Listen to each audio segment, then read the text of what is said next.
আসসালামু আলাইকুম। আজকে ভিডিওটা করতেছি। এই যে প্রবাসী লোকটারে 8-10 জন সন্ত্রাসী মিলে এভাবে, এটা সন্ত্রাসী হামলায় বলা হয়। এভাবে একজনের উপরে 10 জন হামলা করা, এটা সন্ত্রাসী কায়দায় কায়দায় হামলা করা হয়। তো যতজন লোক বিদেশে আছেন, প্রবাসী আছেন, যেহেতু লোকে দেখবেন সবাই হৃদয় রক্তক্ষরণ হয়েছে। ঠিক আছে, কিছু কিছু ভিডিও ফুটেজের ভিতরে দেখাইতেছে ওই প্রবাসী লোকটার দোষ ছিল। ঠিক আছে, কিন্তু কি দোষ ছিল এটা সবাই ভিডিওগুলা ক্লিয়ার দেখতেছে না। আমি স্পষ্টভাবে দেখতেছি ভিডিওর ভিতরে ওই এখানে দাঁড়ায় রয়েছে। যখন ওই পুলিশটা বলছে দাঁড়ায় রয়েছেন কেন, কিছু হয়েছে, কিছু বলছে, তখন ওর সাথে মনে হয় কথা কাটাকাটি হইতেছে।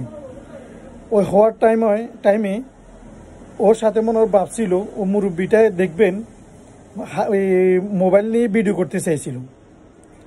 ওই সময় ওই পুলিশটা ওর হাত থেকে মোবাইলটা কেড়ে নিয়েছে। কেন? ভিডিও করা কি ওখানে নিষেধ আছে কোনো জায়গায়? ভিডিও একজন লোক করতেই পারে, হাত থেকে মোবাইল কেড়ে নেওয়ার তার কোনো আইনতভাবে কোনো অধিকার আছে? যাক, ওই নিচে নেওয়ার পরে দেখেন যখন ওর মোবাইলটা কেড়ে নিছে, তারপর ওই লোকটা হাইপার হয়েছে এখানে। আর পরে ওই লোকটাই লাস্টে মার খাওয়ার পরও বলতেছে, একটা ওই যে কোহিনুর নামের যে অফিসারটা ওখানে ওনাকে জিজ্ঞেস করতেছে যে আপনি কেন এই কাজটা করলেন? তখন ওই বলতেছে আপনি ওর গার হাত তুলছে, ওর গায়ে হাত তুলছে, এরকম একটা কথা বলছে।